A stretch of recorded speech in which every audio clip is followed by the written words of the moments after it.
All right. Hi, everybody. Can you hear me well? Yes. Perfect. Welcome to our panel today. My name is Plamena, and I'm going to be the moderator of this panel. Just a little bit about me, and then I'll introduce you to the outstanding panelists that we're having today. As I said, my name is Plamena, and I'm the founder of Nordic Women in Tech Awards, which is a pan-Nordic organization that is on a mission to empower and inspire more women to follow a career path in the tech industry, but also to celebrate those role models that we already have in the Nordics, so we can inspire the next generation of diverse tech workforce. So this is a very small thing I just wanted to introduce, and of course, if you have any more questions, we can talk later about Nordic Women in Tech. Aside, I'm working as an HR IT solution architect, which basically means that we are building digital solutions for HR.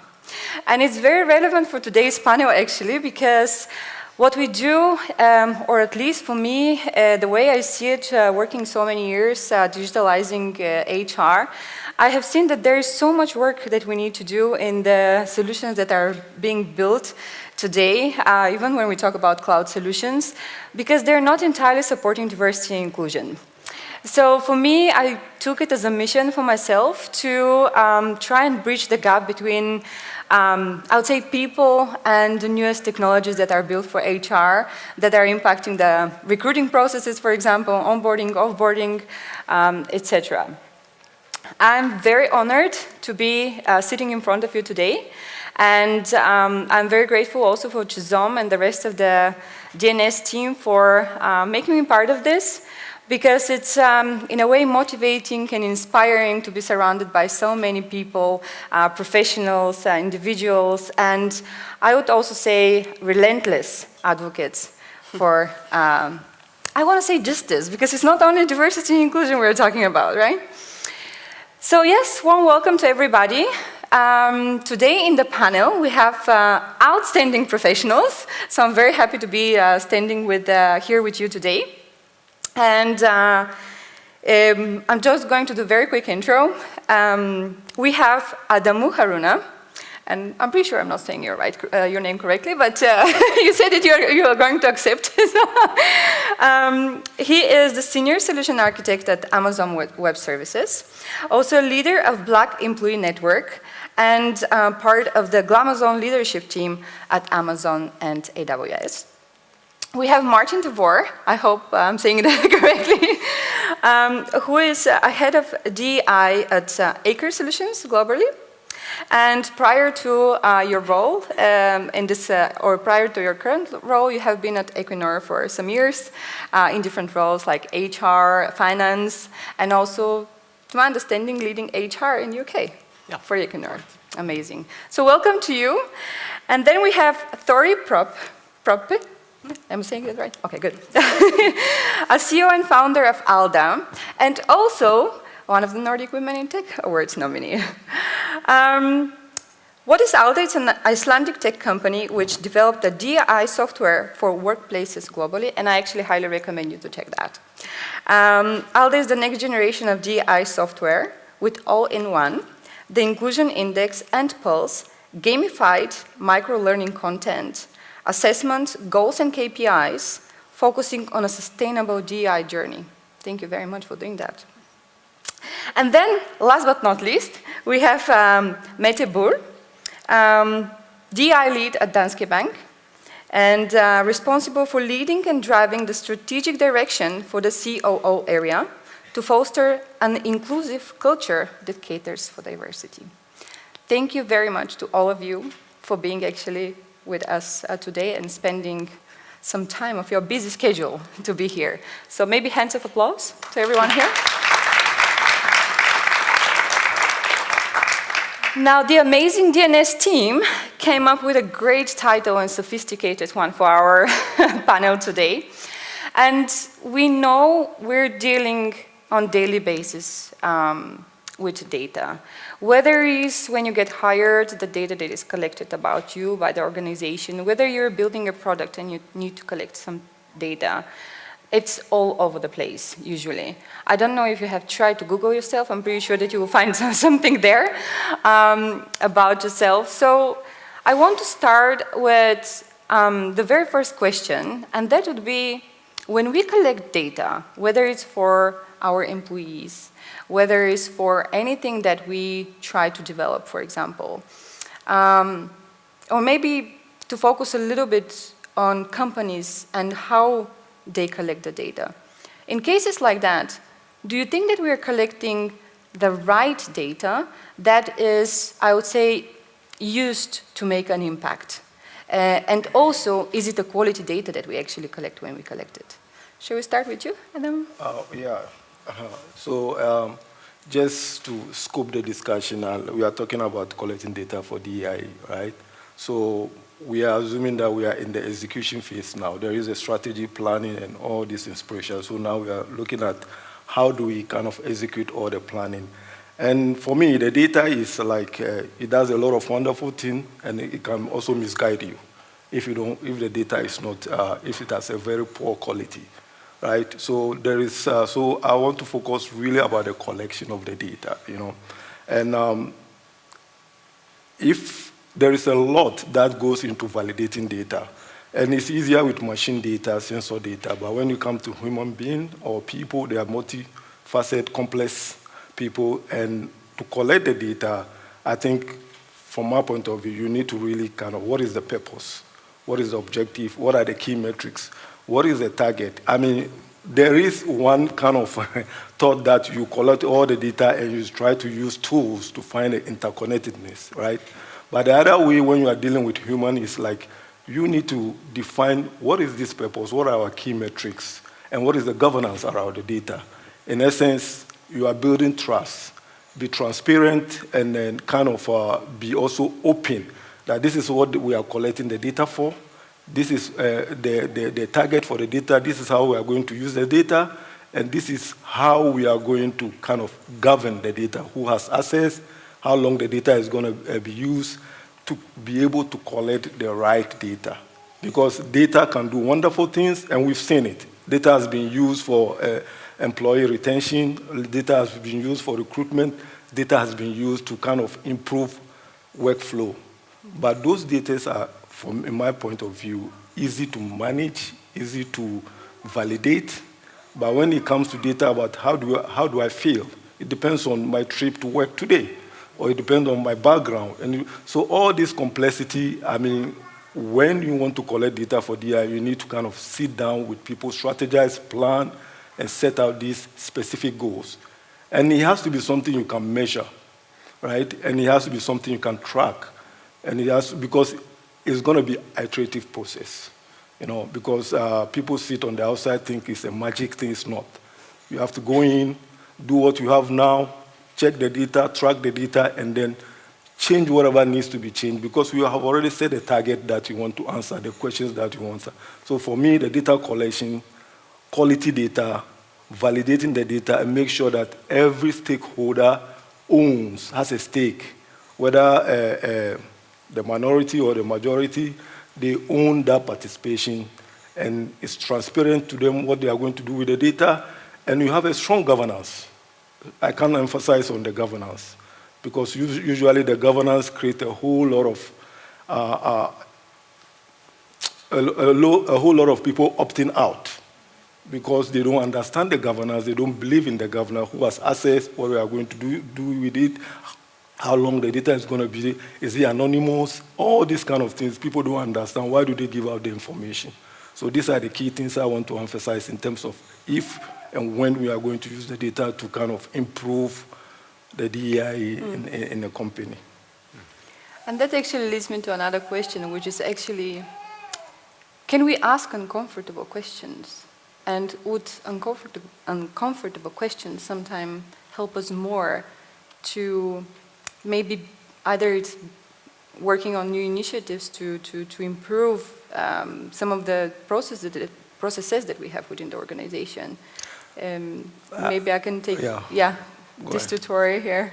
Yeah, well, I think it's, well, of course, a question that can be uncomfortable for one person can be comfortable for another one. So that's kind of really like, it can vary a lot. Are we fearful then if we don't fully understand something? Are we full with fears to ask the question maybe? So, well, if I just like look at it more in a general term, so today, like what Tisha was talking about, like in the very beginning of the conference, about the bridging, I really like that, and I think that's also the purpose of why we are here, is that, what is it that, how can we unite us instead of how can we, let's not, because we have this polarization going on. For me, data is that bridge. That's the bridge building we are using. And that's how we, that's why we built Alta. It's out of frustration, like many other startups start, because we did not have the data that we wanted to see in order to find discrimination within a workplace. And, and that's really important also, that part that we are not looking at like individuals. We are not like saying, okay, John, well, you are very racist, so you need to have this kind of training. But you are having another problem. So it's more like a demography of groups. And I say this because when we were like doing our funding rounds, there was a lot of investors we were talking to who thought it was a great idea to take this measurement to an individual. And we were like, no, we are not doing that, because that's not going to be helpful at all. So I think it's really important, like with data, you are really also, it is the greatest empathy booster you can really have in a workplace, because that helps us to understand different experiences, and which is so important, because of course it would be great in a perfect world that we all sympathize and empathize with each other, but it's not, the fact is we don't, because we are all looking at our own experience, and I have my story about this workplace, and and Martin would have, we would all have a different one, depending on where we're coming from and what group we are belonging to. So that's what data helps us do, to see these different views, help us understand each other. And I have seen, like in a workplace, when you were trying to implement some like DEI strategies, set some goals, and you have not done the assessment before. So you don't have any data about the real like experiences and any like data on inclusion. Then the conversation is just going to be about, is it really like this? Because everybody starts to share their stories about really different experiences. But when you put data to the table, where you have like real data that shows how we are really experiencing the workplace in a different way, usually people are really on board to continue and just, okay, let's fix this. Majority of people are really good people and really want to make the workplace better. But they honestly haven't understand how maybe discriminating in this. So that's kind of how I see data, bridge building. Thank you. May I add to that? Just thinking that, I agree with everything that's been said, but I think it's so important, to your point about understanding, why are you collecting this data? Because I think we have quite often just an eagerness to just, the data is there, how interesting wouldn't it be to kind of have that data and then figure out what to do with it later? But you need to start, at least have a thought about what you're going to use it for. So what's the purpose of it? And especially when it comes to surveys and asking questions to an organization in that format, you are creating some expectations, right? So you need to think through, okay, so are we prepared to take actions based on this? Are we prepared to communicate the results transparently, etc.? Otherwise, it's going to be a one-time type of thing, and you won't do it again, especially around sensitive subjects. But even just, we partnered with Alda now, so we're going to, we've done a pilot and we're going to do it globally. But what we see is that just taking the survey itself, so the fact that we're collecting it is creating, a process within the individual. They're thinking through these topics like they maybe haven't done before. So it starts already there. So it's really kind of, you need to think holistically about this. It's not just about the data points and the GDPR and all the safety and security and then output. It's also the kind of all the ripple effects of it. So complex, but yeah. Yeah. You have anything to add to that? I have so much to add. But I think we already had an entire panel discussion before we started. So in general, I'm born with data, I love data, I use data for everything that I do in my work, but I also think that we also have to be careful about putting people into the boxes. And I think there is this conversation and debate and discussions about like, should we start like collecting more data about the individuals, like how they feel, who they are, like intersectionality. So like you're one box or another box. And I do think that sometimes, at least from my perspective, I don't think that changes the fact that you should do something. And I also think it can sometimes scrutinize the agenda of what you want to do if you have so much focus on, I need the data of to argue that they exist. So it's going to be them against them and us and we. And I think that there's something that we really need to be careful about data and how we use data. And I think it's much more important also to look at what data doesn't tell us. Because when we use, like we have engagement surveys and we have all of these data collections as well. And what's interesting is not about having an index score about saying that we have an index score of 80, that's 80 that says that they feel they have equal opportunities. The interesting thing is that what does this not tell us? What is looking into this saying, what are those people scoring in the low barrier? Like, who are they? Where are they? But there's no need to look into who, like specifically, what intersectionality do you have? I don't see the reasoning for that, because I also think that we know they are there, we know we are here, everybody knows there is discrimination, we know we are women, we know we are men, but you're never just either or. You're like one huge, big complexity, and it changes because we are also a cultural thing. And we do see, for example, with diversity and inclusion score, like in areas where we have a lot of focus all of a sudden on it, like, and okay, there's really leadership engagement conversations, then you see a drop in the score. Mm-hmm. And why is that? Maybe it's not because there's something legitimately changed. Maybe there's just more awareness about they feel, okay, this is actually not okay. I just thought it was because I was living in this bubble about it. So for me, it's like data is power, but it also sometimes takes too much power of decisions because you need to, there's a box here. If you say 15 to 20% are neurodiverse, like do you really have to have an index and people to tick it off to say that they are if we know they are there? Like does it justify that you don't have to do anything? No, I don't think so. If it's 500 or 3,000. I think it's a great point, and it's really important to all these kind of engagement surveys. I think there's a lot of people who feel left out seeing that score, and that's exactly like of course I'm saying like what Alda's doing, because that's kind of also what we wanted to display, is that the people or the groups that are kind of the outliers there, and the deviation is like far from the median or medium score. So that's also important because everybody needs to feel included in this kind, and I think like a lot of, I know because I've seen it in the organizations we've been working with, a lot of them they don't really know because of course the data is not being collected, so that's why you can do it anonymously, about like how big is the trans group in the organization, how big is the LGBTQ plus group, so that's also really important information for them to have. But I think it's also like Martin was saying before, it's really important what you do when you have the data. You have to collect the right data and not too much data, because it can be so tempting to like collect so much data, and people also will be like really aware of it. So you have to have like the right data, and then of course you have to have some KPIs, and you have to have some training, because otherwise people will not trust it. They will not engage in it the next time you are sending out the survey. And I also am a true believer on that you should not do it too frequently.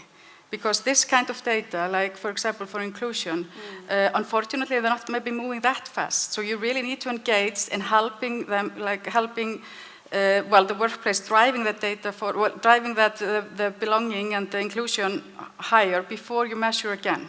Because you really need to feel that you are doing something, and you answering these personal questions about yourself are really helping you and the people that are in the same, belong to the same groups as you are. Just to maybe just share experience with a company I worked at, and I'll give you the floor again. I've worked at a company where they organized a company gathering for absolutely everybody in the company, and it's a huge corporate organization, so it's not like 500 people working there. And they have coded a family day where in the description, if you look through the description, they're saying we invite everybody with their families and kids. And when I started at the company, they have actually collected information about me. Are you married or not? Do you have kids or not? So the information is there in the system, again, digital system, let's say. But nowhere in the description about the invite for this event was written that absolutely everybody is welcome, even if you have, for example, if you don't have kids or if you don't have a partner, if you're not married, you're more than welcome to be part of this. Nowhere was there written like a disclosure or something like that. And for me, working with diversity and inclusion for so many years, working with women in tech, empowering initiatives, I felt completely excluded from this event. And it was for absolutely everybody in the company. And then when I get asked by some of my colleagues there, they were like, oh, but why didn't you attend? I was like, I didn't feel welcome. What am I going to do there? Like literally, nowhere was written that, yes, absolutely everyone is welcome. It was purely bring your kids and your loved ones or partners. And if you're a foreigner, especially in the country, if you don't have like even your parents or someone else to bring along, I think this already says a lot about how much effort you put in with the data that you are collecting. So just to add on what you were saying. Yeah. I mean, now I lost track of thought, but just to what you said, I think there's so much communication in this process of collecting and using the data, sorting it, analyzing it, all that, that you need to be conscious about. So even in a survey, how you phrase the questions, are you kind of unconsciously excluding someone by asking it that way? We have, for my own sake or in Aker Solutions, we often think about the office employees, the ones working in the same kind of environment as I am. And then, this question wouldn't really work for someone working on the floor at one of our yards. We need to think through, that way. But kind of to your point about, boxing people, I think we've been far too focused on the demography or the diversity part, right? Or trying to create all these different groups and then, percentages, how are things evolving, what are the trends, and focusing far too little on inclusion in terms of who are not feeling as included as the majority. So it's always, in employee service, it's usually just the mean scores, the median scores, those are the ones we look at.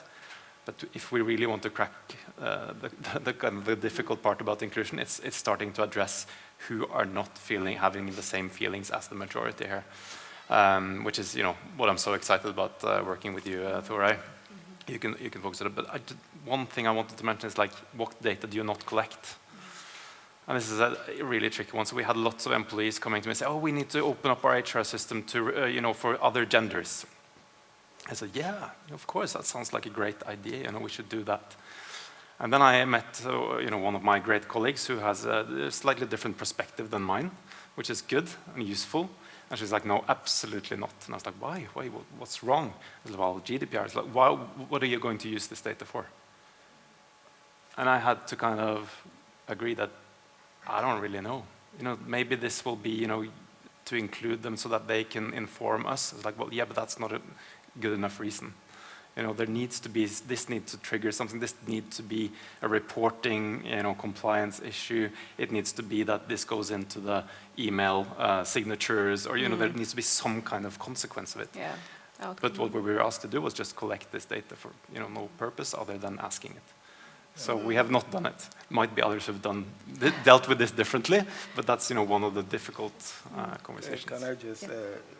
I'm kind of stuck at this data collection point because I'm not from HR, but what you get is questions from HR. Maybe you are in the engineering team or sales team, or maybe you are in the HR team. Some of the questions, they don't make sense, right? But then you're forced to tick in any box that kind of closely match the question. But that's why in the beginning I started you need to define the purpose and objective. I mean, that purpose and objective should guide you to which questions will be relevant in this data collection phase. And the DI is so vast, so complex, right? I mean, there are ways that you can just collect any data and then use other tools to mine the data and see relation. And there are specific targets that, I want to improve inclusion in workforce, I want to improve employee retention, or define your goal, define your metrics clearly that are measurable, and then from there, you do a lot of groundwork, right? From there, then you come back to what are the questions that are relevant to this specific kind of objective that I want to address. So, I mean, I think that will create more ownership. Because if you are in the engineering team, you see that, oh, the manager wants us to fill something. Just tick a box and then move on with your work. But if you have a stake in what is happening, you'll be invested in it, and you will see that you want to see some outcome that comes with it. There is a tracking and measuring also. So for me, that inclusion and then kind of ownership of the actual people that you are collecting the data is very key. So this is one piece I want to add to this. Thank you. Mette, you had a comment? Yeah, that was in terms of the collection of data and how to collect and all of that. I think the learning is over the past years that I've learned is like, yes, we need data, we have data, we use it and I use it every day, but there's some data that we tend to forget, which is the most important thing that any of you can do. Like tomorrow in your company is like literally a resource we all have. We have ears and we have time. So for us, it's like, what I've learned is like set up the prerequisitions and the situations or facilitations for people to connect in groups or networks that they identify to. So we have like a rainbow network, we have neurodiverse network, we have people in grief, we have people who have stress, like expats, like wherever it is. But we create the opportunity for people to be co-creating it for their needs. And the way to collect these things and have leaders to actually act on these things is like, if you want to learn something about your organization and understand what the challenges are, you should like invest your time to take part in this. Show up for them, be part of this, and listen. Just simply listen, because by listening to these people, you also quickly learn that you have more in common than you have elsewhere. You tend to see that people are in several different groups, and all of a sudden you actually have like a movement within your organization that are coming to you and saying, we need support for this. We need this together, and they are connecting across this. And I see that this in combination with having like high-level demographic data and all of that, that's enough for us to move forward for this to say like, of course we need to do this, and then you have leadership listening to that. Thank you. Tori, you also? Yeah, I think it's very like relevant to what you were saying now. It's about like another word that I was really inspired by this morning is accountability. Mm-hmm. And this is a little bit related to what you're saying. So I think it's also data can be really important part in, for example, when you're measuring inclusion and the leadership in the organization is presenting it, then they are really taking accountability for leading this journey of inclusion, which tends to be a lot, kind of a burden sometimes on the marginalized groups and minority groups. And that's also really tricky because a lot of them are exhausted about like they are always, they have to fight for their right, they have to be constantly telling people about their experiences, and maybe they just want to be employee, they want to have like the progression path like everybody else and the same opportunities.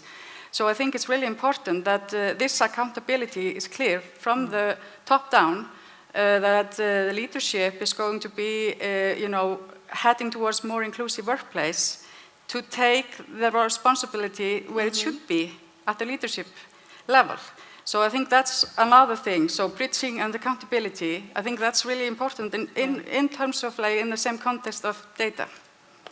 Thank you. A small comment. Yeah. Because I completely agree. The accountability, like it would never work without having that. Mm-hmm. And I just really think that when we see these communities, like when remembering the intersectionality also, you have one person who is maybe a white man, but all of a sudden he's also maybe in the neurodiverse community having children who have special needs. And there he meets Lavina, who is a migrant woman who is like traveled to Denmark, couldn't get a job, struggling with these things, and all of a sudden like getting a new. So there's a connection of people. And that's the beauty of when you actually allow this to work, because then you create the accountability across the different things, because you might be a majority one place and a minority somewhere else. Yeah. Because it's so complex, and the accountability, for sure. Yeah, then you empathize also more, when you understand. Yes. Great. Thank you very much for your inputs. I think I want to move it because we don't really have much time. Thank you for the reminders.